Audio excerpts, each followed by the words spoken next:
ধন্যবাদ এবং নমস্কার। ধন্যবাদ এবং নমস্কার এই অনুষ্ঠানের, সুন্দর অনুষ্ঠানের উদ্যোক্তাদের। তারা আমাকে বলতে দিয়েছেন, এই জন্য আমি কৃতজ্ঞতা জানাচ্ছি।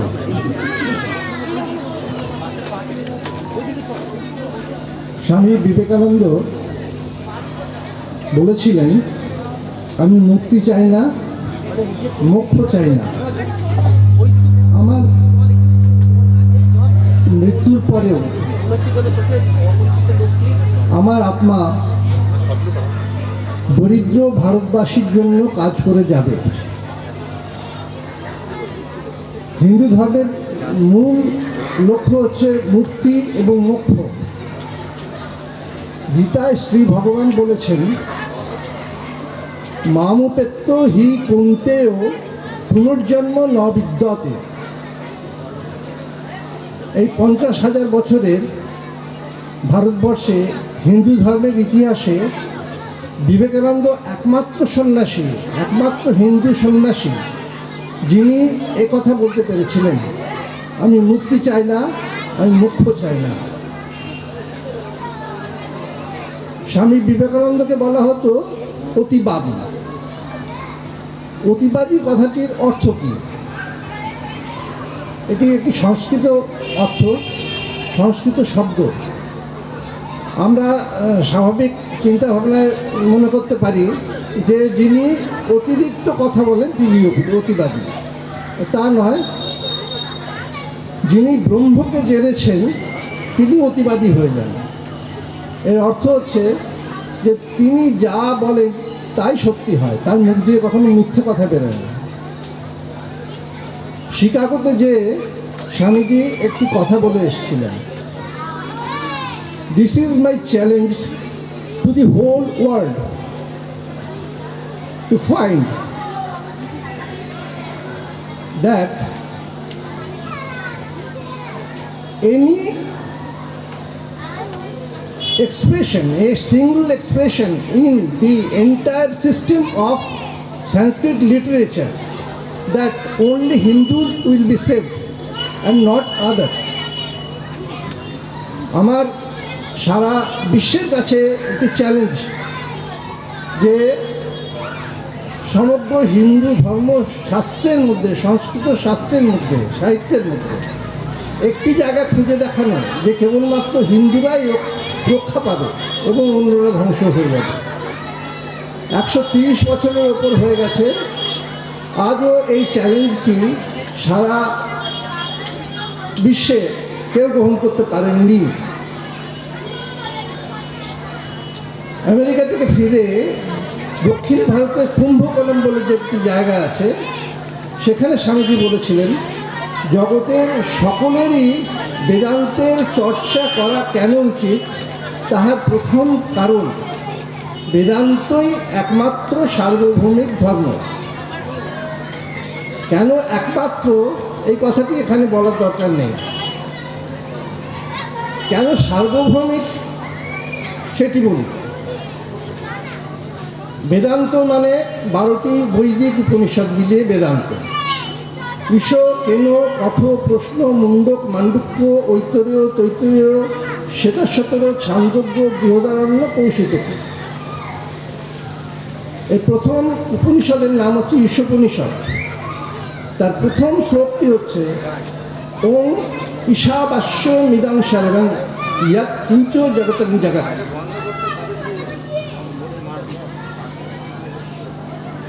এর অর্থ হচ্ছে যে জগতের যা কিছু আছে সবই ঈশ্বরের আবাস। এবারে কেন সার্বভৌমিক ধর্ম বললাম, কেন স্বামীজি বলেছেন বেদান্তই একমাত্র সার্বভৌমিক ধর্ম, সেটি এই শ্লোকটি অনুধাবন করলে পরিষ্কার বোঝা যাবে যে সবাইকার মধ্যে ঈশ্বর আছে। আর কঠোপনিষদের একটি শ্লোক আছে, यथो दोकं दुर्गे बिष्टा पर्वतेषु विधावती एवं धर्मं पृथक् पश्यन् तान् एव अनुभावति। যেমন দুর্গম পর্বতে বৃষ্টিপাত হয় এবং সেই বৃষ্টির জল নদী হয়ে চারদিকে চলে যায়, সেরকম এক ব্রহ্ম থেকে বিভিন্ন ধর্মের সৃষ্টি হয়েছে এবং সেই ধর্মগুলিকে পৃথক পৃথকভাবে দেখে মানুষ সেই পৃথক পৃথক ধর্মের পেছনে দৌড়ে যায়। অর্থাৎ তিনি বলেছেন যে সমস্ত ধর্মই এক। এই জন্যে হিন্দু ধর্ম সার্বভৌমিক ধর্ম, সবাইকার জন্য, জগতের যত মানুষ আছে সবাইকার জন্যই হচ্ছে হিন্দু ধর্ম, সবাইকার কথাই বলে।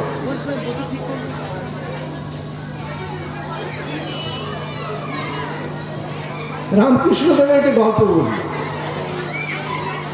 শিষ্য রাস্তা দিয়ে যাচ্ছে, পাগলা হাতি রাস্তা দিয়ে যাচ্ছে, দৌড়চ্ছে, তো সবাই তাকে দেখে দৌড়ে পালাচ্ছে। শিষ্য পাগলা হাতিকে দেখে সরে গেল, এগিয়ে গেল তার দিকে। পাগলা হাতি তাকে না মেরে তাকে শুয়ে করে পেঁচিয়ে ছুঁড়ে ফেলে দিল দূরে, হাড়গোড় ভেঙে গেল। শিষ্যকে হাসপাতালে ভর্তি করা হলো। গুরুদেব তার সঙ্গে দেখা করতে গেলেন, বললেন যে ওহে সবাই চলে গেল, সবাই পালালো, তুমি দৌড়ে পালালো না কেন?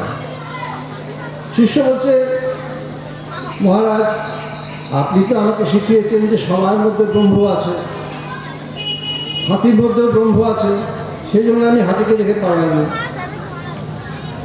গুরুদেব হেসে বলছেন, ওহে সবার মধ্যেই তো ব্রহ্ম আছে, সবাইকার কথাই শুনতে হবে।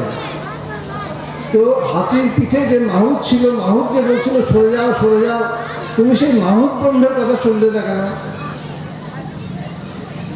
সব ধর্মই এক, সমস্ত মানুষই এক, কিন্তু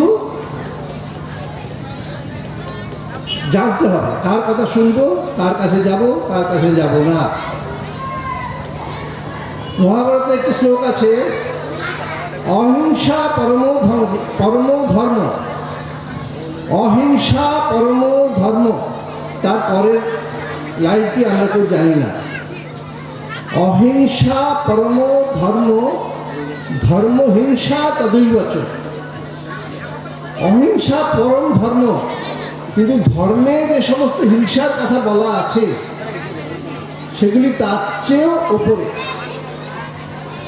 ধর্মে আবার কি হিংসার কথা বলা আছে? ছান্দোগ্য উপনিষদের শেষ শ্লোক, অহিংসন সর্বভূতানি উন্নত্য তীর্থেভ্য।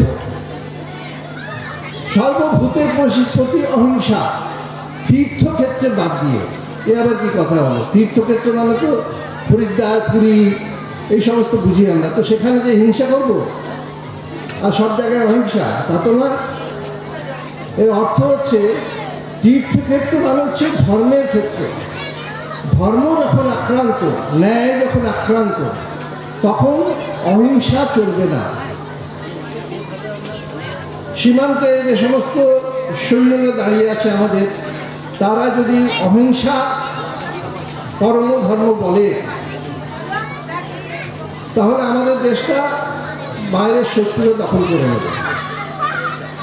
সুতরাং আমাদেরকে ভুল বোঝানো হয়েছে, সর্বত্র অহিংসা নয়, কোনো কোনো জায়গায় ধর্ম যেখানে আক্রান্ত, যেখানে ন্যায় আক্রান্ত, সেখানে হিংসা অবলম্বন করতে হবে। আমরা তখন বেদান্তের কথা বললাম। বেদান্ত বেদের অংশ, বেদ থেকে আলাদা কিছু না। কিন্তু বেদ কি কেউ আমরা পড়েছি? আমরা কি বেদ পড়তে পারবো? বেদ এত বড় গ্রন্থ যে সারা জীবন কেউ যদি বেদ পড়ে, সে সারা জীবনেও বেদ শেষ করতে পারবে না। সেই জন্যে ঋষিরা ব্রাহ্মণদের তিনটি ভাগে ভাগ করেছিলেন, ঋগ্বেদীয় ব্রাহ্মণ, যজুর্বেদীয় ব্রাহ্মণ, সামবেদীয় ব্রাহ্মণ। প্রথমে বেদ তিন প্রকার ছিল, ঋগ, যজুর, সাম। অথর্ববেদ পরে আসে। আমরা ঋগ্বেদীয় ব্রাহ্মণকে জানি, যজুর্বেদীয় ব্রাহ্মণকে জানি, সামবেদীয় ব্রাহ্মণকে জানি। এবং এই বেদকে 3 ভাগে ভাগ করে ঋষিরা এক এক শ্রেণীর ব্রাহ্মণকে এক এক শ্রেণীর বেদ পড়তে এবং প্রচার করতে বলেছিলেন। অর্থাৎ সম্পূর্ণ বেদ পড়া সম্ভব নয়। আমরা বাজারে যে বেদ দেখতে পাই সেই বেদ হচ্ছে সমগ্র বেদের অতি ক্ষুদ্র অংশ। সুতরাং সমগ্র বেদ পড়া সম্ভব নয়। তাহলে কি হিন্দু ধর্মকে জানা যাবে না? হিন্দু ধর্ম বেদ থেকে সৃষ্টি হয়েছে। ঋষিরা এইটি বুঝে বেদান্তের সৃষ্টি করেছিলেন। এই 12টি উপনিষদ, আগে যা বললাম সেই 12টি উপনিষদ মিলিয়ে বেদ। সুতরাং বেদ থেকে এলো বেদান্ত, এবং বেদান্তই হচ্ছে হিন্দু ধর্ম। হিন্দু ধর্মকে জানতে গেলে বেদান্ত পড়তে হবে। এবং হিন্দু ধর্ম হচ্ছে বর্ণাশ্রম ধর্ম, বর্ণ এবং আশ্রম। আশ্রম কি? 4টি আশ্রম: ব্রহ্মচর্য আশ্রম, গার্হস্থ্য আশ্রম, বানপ্রস্থ আশ্রম, সন্ন্যাস আশ্রম। আর 4টি বর্ণ আছে: ব্রাহ্মণ, ক্ষত্রিয়, বৈশ্য, শূদ্র। এখন আমাদের যারা হিন্দু ধর্মের জন্য যারা কাজ করছেন, তারাও এমন প্রচারে বিভ্রান্ত হয়ে গেছেন যে বর্ণভেদের কথা বললেও তারা ভয় নীল হয়ে যায়। বর্ণভেদ ছাড়া হিন্দু ধর্মের অস্তিত্বই থাকবে না। ইন্দোনেশিয়া, মালয়েশিয়ায় এক সময় সম্পূর্ণ হিন্দু দেশ ছিল। আজকে সেখানে হিন্দু ধর্মের লেশ খুঁজে পাওয়া যায় না। কেন? সবাই অন্য ধর্মে পরিবর্তিত হয়ে গেছেন। কেন হয়ে গেছেন? কেন ভারতবর্ষে হিন্দু ধর্ম টিকে আছে? যেহেতু ভারতবর্ষে ব্রাহ্মণরা ছিল। ইন্দোনেশিয়া, মালয়েশিয়ায় বর্ণভেদ ছিল না। যখন বহিঃশত্রুরা ভারতবর্ষকে আক্রমণ করলো, তারা হিন্দু ধর্মকে শেষ করে দেওয়ার চেষ্টা করেছিল, এবং তারা প্রথম আক্রমণ করেছিল ব্রাহ্মণদের উপর। চিতোর যখন আক্রান্ত হয়েছিল আলাউদ্দিন খিলজির দ্বারা, তখন চিতোরের সমস্ত ব্রাহ্মণকে মেরে ফেলা হয়েছিল। আলাউদ্দিন খিলজি বলেছিলেন, কত ব্রাহ্মণকে মারলে আমাকে প্রমাণ দেখিও। যত ব্রাহ্মণকে মারা হয়েছিল সবাইকার পৈতে ওজন করা হয়েছিল, এবং সেই পৈতের ওজন বেরিয়েছিল 74.5 মণ। 74.5 কথাটার সঙ্গে আপনাদের পরিচিতি আছে, কিন্তু এই 74.5 কথাটি কোথা থেকে এলো এটি আপনারা জানেন না। এই ব্রাহ্মণরা কুচি পগলে করে, ধর্ম রক্ষা করে, সংসার সঙ্গে করে ঘুরে ঘুরে বেরিয়েছেন, দৌড়ে দৌড়ে বেরিয়েছেন। কোথায় গেলে হিন্দু রাজার কাছে থাকবো, কোথায় গেলে আমাদের ধর্মকে রক্ষা করতে পারবো, শাস্ত্রকে রক্ষা করতে পারবো। কবিকঙ্কন মুকুন্দরাম চক্রবর্তী, কবিকঙ্কন মুকুন্দরাম, তিনি দিহিদার মাহমুদ শরীফের অত্যাচারের কথা বলেছেন। মাপে কোণে দিয়া তড়া, 15 কাঠায় কড়া। বাচ্চা ছেলেরা এই কবিতা এখন পড়েন কিনা আমি জানি না। তিনি হিন্দু রাজার কাছে আশ্রয় পেয়েছিলেন। শহর শ্রীমাবাজ, তাহাতে সজ্জন রাজ, নিবসে নিয়োগী গোপীনাথ, তাহার তালুকে বসি, দামুন্নায় চাষ চষি, নিবাস পুরুষ 6-7, ধন্য রাজা মানসিংহ, বিষ্ণু পদাম্বুজ ভৃঙ্গ, গৌরব বঙ্গ উৎকল অধিক, তার সুত রঘুনাথ, রাজগুণে অবদাত, শিশু পাছে কৈল নিয়োজিত। ব্রাহ্মণ কাকে বলে?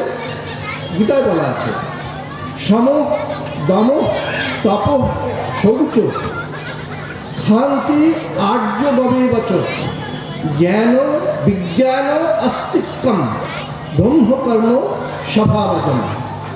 সম অর্থাৎ মনের প্রশান্তি, দম ইন্দ্রিয় দমন, তপ তপস্যা, শৌচ পবিত্রতা, অন্তরের পবিত্রতা, বাইরের পবিত্রতা, শান্তি, ক্ষমা করার ক্ষমা, আর্যবমে বছর, আর্যবম মানে সরলতা, জ্ঞানও, জ্ঞান মানে গুরুর কাছে যে জ্ঞান পাওয়া যায়, বিজ্ঞান মানে হচ্ছে নিজের অন্তর থেকে যে জ্ঞান উঠে আসে তাকে বলে বিজ্ঞান। জ্ঞান ও বিজ্ঞানম আস্তিক্যম, ঈশ্বর আছেন এই বিশ্বাস যার আছে, এই 9টি গুণ মিলিয়ে হচ্ছে ব্রাহ্মণ। আর নৃসিংহ পুরাণে বলা আছে জন্মনা জায়তে শূদ্র সংস্কারাৎ দুচ্ছতে দ্বিজ বেদ পাঠাৎ ভাবে বিপ্রা ব্রহ্মবিদ ব্রাহ্মণস্মিতা। যখন বাচ্চা জন্মাচ্ছে সবাই শূদ্র, সংস্কারাৎ দুচ্ছতে দ্বিজ, তার যখন উপনয়ন হচ্ছে সে হচ্ছে দ্বিজ, বেদ পাঠাৎ ভাবে বিপ্রা, বেদ পাঠ করলে সে হচ্ছে বিপ্র, ব্রহ্মবিদ ব্রাহ্মণস্মিতা, যে ব্রহ্মকে জানল সেই ব্রাহ্মণ। একটি শ্লোক বলি, সেটা শতর উপনিষদে, অসম্যেব স্বভবতি অসৎ ব্রহ্মেতি বেদচেত, অস্তি ব্রহ্মেতি চেত বেদ শান্তম এনম বিদুরেতি। অসম্যেব স্বভবতি অসৎ ব্রহ্মেতি বেদচেত। কেউ যদি জানে যে ব্রহ্ম নেই, কেউ যদি জানে যে ঈশ্বর নেই, সে অসৎ হয়ে যায়। অস্তি ব্রহ্মেতি চেত বেদ, কেউ যদি জানে যে ব্রহ্ম আছেন, ঈশ্বর আছেন, শান্তম এনম বিদুরেতি, এনাকে লোকে শান্ত করে।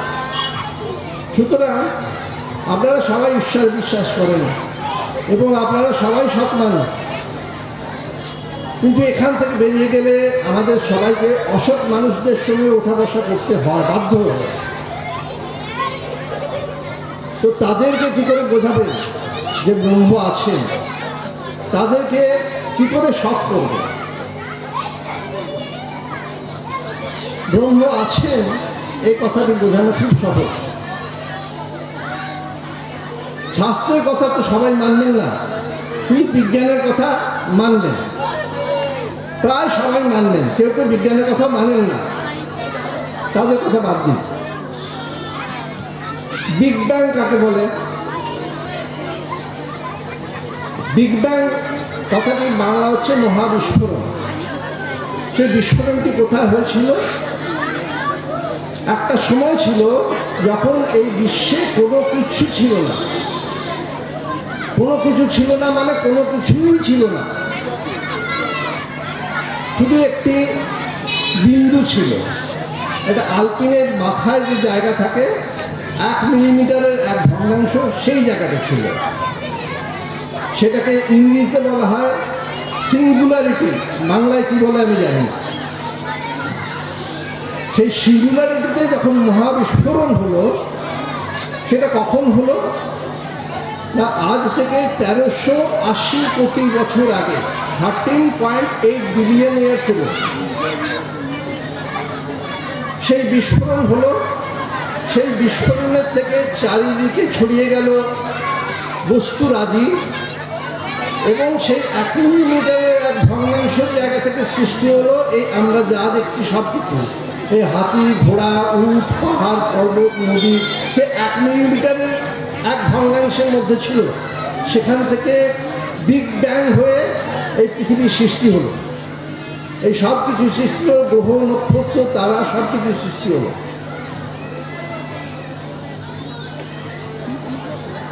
তারপরে কি হবে না, এই গ্রহ নক্ষত্র চারদিকে ছড়িয়ে যাবে। তারপরে আস্তে আস্তে এসে এক জায়গায় দিয়ে এসে আবার জড়ো হবে। তখন সব কিছু ধ্বংস হয়ে যাবে, শুধু 1 মিলিমিটারের মতো জায়গাটা। সেটি আবার বিস্ফোরণ হবে, আবার ছোট হবে, আবার বিস্ফোরণ হবে। এরকম বারবার হয়ে এসছে। এটি বিজ্ঞানের কথা, আমি গল্প কথা বলছি না, শাস্ত্রের কথা বলছি না। আপনারা চাক্ষুষ প্রমাণ আছে টিভিতে যখন সিগন্যাল চলে যায় তখন অনেকগুলো বিন্দু ঘুরে বেড়ায়, কালোর ওপরে অনেকগুলো আলোর বিন্দু ঘুরে বেড়ায়। এই আলোর বিন্দুগুলো হচ্ছে সেই যে মহাবিস্ফোরণ হয়েছিল 1380 কোটি বছর আগে, সেই এনার্জির প্রকাশ। এবং শুধু সেই 1380 কোটি না, তার আগে যা বিস্ফোরণ হয়েছিল, তার আগে যা বিস্ফোরণ হয়েছিল, এই সমস্ত বিস্ফোরণ সেই জায়গাতে সেই আলোর বিন্দুর মধ্যে ঘুরে বেড়ায়। এই তেজ কতবার এই বিস্ফোরণ হয়েছিল বিজ্ঞান জানে না, আমাদের শাস্ত্র জানে। শ্রী শ্রী চণ্ডীতে লেখা আছে, দৈবস্বতন্ত্রে প্রাপ্তে অষ্টাবিংশতিমে যুগে। আমরা এই যে যুগে আছি এটি হচ্ছে অষ্টাবিংশতি যুগ, মানে 28 নম্বর যুগে আছে আমরা। এবং এর আগে 28টি বিস্ফোরণ হয়ে গেছে, মহাবিস্ফোরণ। এই যে আমি বললাম কিছুই ছিল না, কিছুই ছিল না।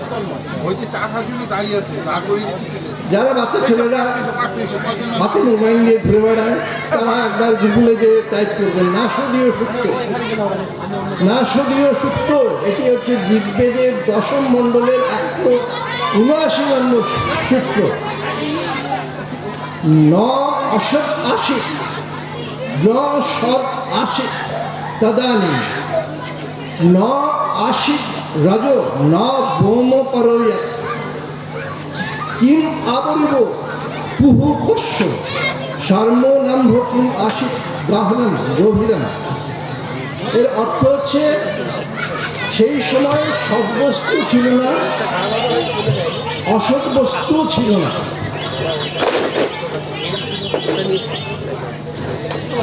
ন আশিক রজ, এই যে রজ, এই মাটি তখন ছিল না।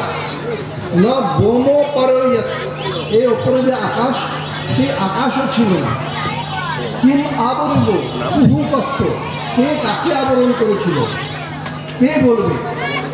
শর্মনাম্ভ কিম আশিক গহনম গভীরম, এই গহন গভীর জল কি তখন ছিল?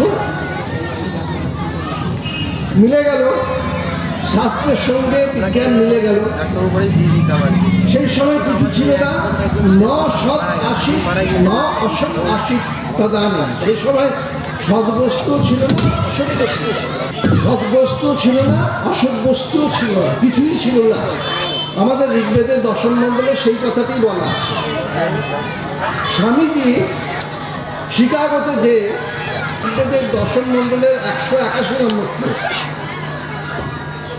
সূর্য চন্দ্র অসংঘাতা যথা পূর্বকল্পায়, আগের কল্পের মতো সূর্য চন্দ্র তুমি তৈরি করছো। আগের কল্পটা দেখো, আগের মহাবিস্ফোরণের পরে যে সূর্যচন্দ্র সৃষ্টি হয়েছিল সেই কল্প, সেই সূর্যচন্দ্র আজকে সেই এই সূর্যচন্দ্র সেই কল্পের মতো, মানে কল্পের পর কল্প এসে যাচ্ছে, সূর্যচন্দ্র আবার এসে যাচ্ছে, আবার এসে যাচ্ছে। যদি এই কথা বেদের এই কথার সঙ্গে বিজ্ঞানের এই সমস্ত কথার পুঙ্খানুপুঙ্খ মিল, এই জেনেও যদি কেউ বলেন যে ঈশ্বর নেই, যদি কেউ বিশ্বাস না করেন যে সেই সময় 50,000 বছর আগে ঋষিরা কী করে জানলেন যে বর্তমান বিজ্ঞান কি বলবে। Vedas, to which most recent discoveries of modern science seems like echo, এই বিজ্ঞান যা আবিষ্কার করছে, বেদে যা বলেছে সেটি যেন এই বিজ্ঞানের প্রতিধ্বনি। এটি স্বামী বিবেকানন্দ বলে এসেছিলেন শিকাগোতে। যদি কেউ বিশ্বাস করতে না চায় তাদেরকে বোঝাতে পারবেন না। যদি কেউ বিশ্বাস করেন, তিনি ঈশ্বরে বিশ্বাস করবেন, তিনি সৎ হয়ে যাবেন, তিনি আর অসৎ থাকতে পারবেন না। স্বামী বিবেকানন্দের সারা জীবনের লক্ষ্য ছিল সারা পৃথিবীতে বেদান্তের প্রচার। আজ পর্যন্ত কত মানুষ, এই পশ্চিমবাংলাতেই বা কত মানুষ বেদান্তের নাম জানে, প্রচার হয়নি। আমি আশা করব যে অদূর ভবিষ্যতে বেদান্তের প্রচার সেইভাবে হবে। আজকে স্বামী বিবেকানন্দের 161তম জয়ন্তীতে আমি এই আশা প্রকাশ করে সেই মহাপুরুষকে সশ্রদ্ধ প্রণাম জানিয়ে আমার বক্তব্য শেষ করছি। নমস্কার।